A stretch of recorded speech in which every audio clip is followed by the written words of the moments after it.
aquí tenemos un trabajo que es basal, importantísimo en el estudio de la cultura afroamericana. Se llama El sistema religioso de los afrocubanos, de Rómulo Lachetenerie.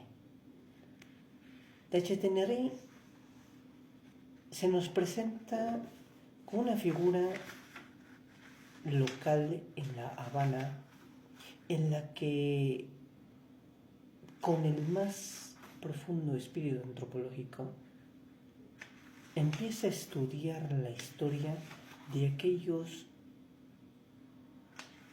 que vinieron del África con la compra de esclavos de los hispanos ibéricos.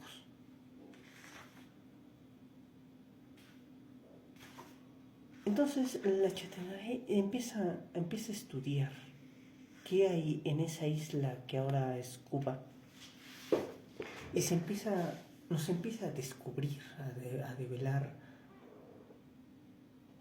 todo una cultura, todo un sincretismo que existe entre lo que ya hay de este lado del mundo, en esta América insular, y que hay con aquellos que vienen inmigrados a la fuerza desde las más recónditas aldeas del otro lado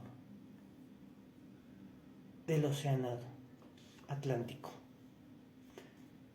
Y entonces este libro, El sistema religioso de los afrocubanos, pues nos empieza a platicar acerca de esos cultos que al final del día, con el paso del tiempo, llegan a Veracruz, Tabasco, Campeche, Yucatán, y empieza a permear en nuestra cultura también mexicana, y empieza, de lo que ahora es la cultura mexicana, empieza a permear y se empieza a hacer un sincretismo de un sincretismo, ¿por qué no decirlo? Y dice, pues, como nota de referencia, las leyendas que inspiran los cuentos coleccionados con este volumen fueron recogidos en la ciudad de La Habana, donde he pasado la mayor parte de mi tiempo, recorriendo los lugares donde se celebran los ritos santeros. Tuve la oportunidad de estrechar amistad con algunos profesionales del culto yoruba y adentrarme en los pormenores y sentidos folclóricos de esta sugestiva forma de superstición. Cultivé la amistad hasta llegar a las confidencias que dejan huella de una joven dulce, buena y llena de un humano fervor por la religión de sus antepasados, la que hubo de contarme la mayor parte de estas versiones. Mi estancia accidental en Manzanillo en nada ha influido en la publicación de estas páginas. Donde hay negro, hay brujería. Este es un índice que hay que seguir. Y por esa zona de Manzanillo, de Bayamo, el negro es cosa que no abunda mucho. Si bien hay algunas manifestaciones esporádicas sin importante trascendencia. Estas comarcas son centro de una forma de espiritismo popular y arraigado en el alma del pueblo firmemente, que la denomina Olilé. Algunos dicen que este vocablo es una corrupción del término yoruba olele, que significa una especie de torta de maíz, y que a mi entender es una reminiscencia del antaño miserere de los primeros católicos. En Santiago de Cuba y Guantánamo, importantes centros de población y de importante cantidad de negros, se practica la religión yoruba, con ligeras deformaciones, mezcla de ritos Lukumi y Congo. En las zonas eminentemente negras de Alto Songo y San Luis se practica la brujería, mas no he indagado en qué forma. En Matanzas hay infinidad de cabildos. En algunas comarcas, como Alacranes y Colón, el rito ha conservado toda su pureza.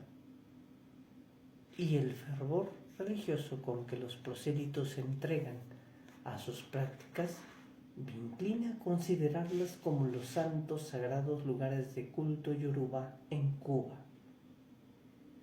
En la ciudad de La Habana no hay un viejo caserón en que habite un negro que no deje de filtrar por sus puertas en las noches que celebran las rememoraciones a santos importantes el melancólico gemir de los tambores, inquietos golpes de esperanza y caridad para la vida maltrecha de esta gente. Y en regla, villa cercana al gran centro urbano, antiguo depósito de negros libertos, hoy blanqueado,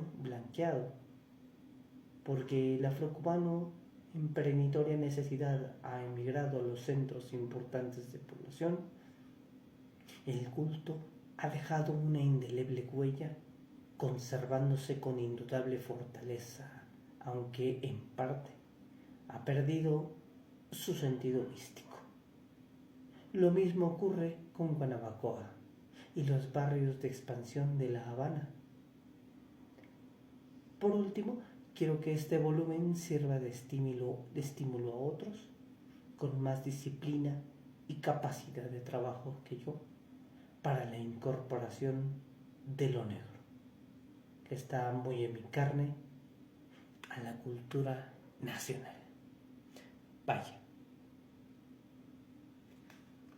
Este cierre cultural, que por cierto debo de agregar que antropológicamente no existe una raza amarilla blanca, porque todos somos de la misma especie, el Homo sapiens. Pero es interesante esta integración de cómo la identidad, de cómo la melanina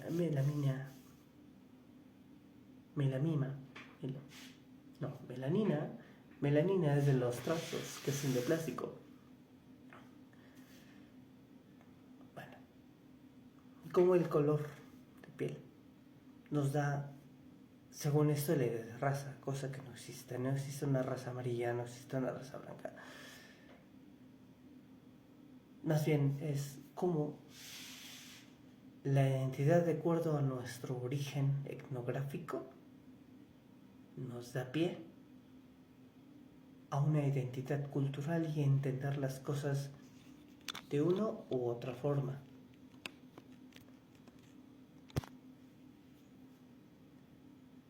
Entonces te dice, pues el color negro está muy en mí, pero aún así yo estudio a lo negro como si fuera algo ajeno a mí.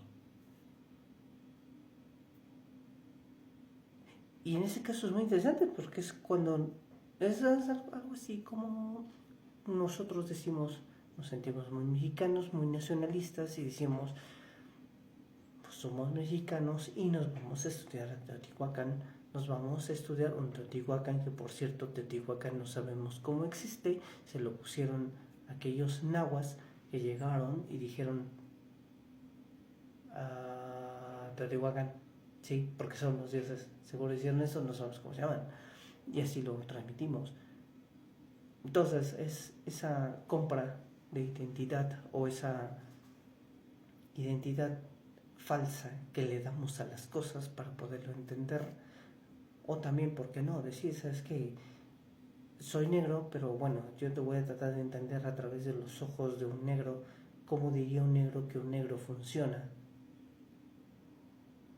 en una cultura de negros que vino desde el África septentrional. Es un trabajo muy interesante. Ahorita fue la pura introducción, pero tiene unos trabajos bastante interesantes porque lo tenemos aquí en México.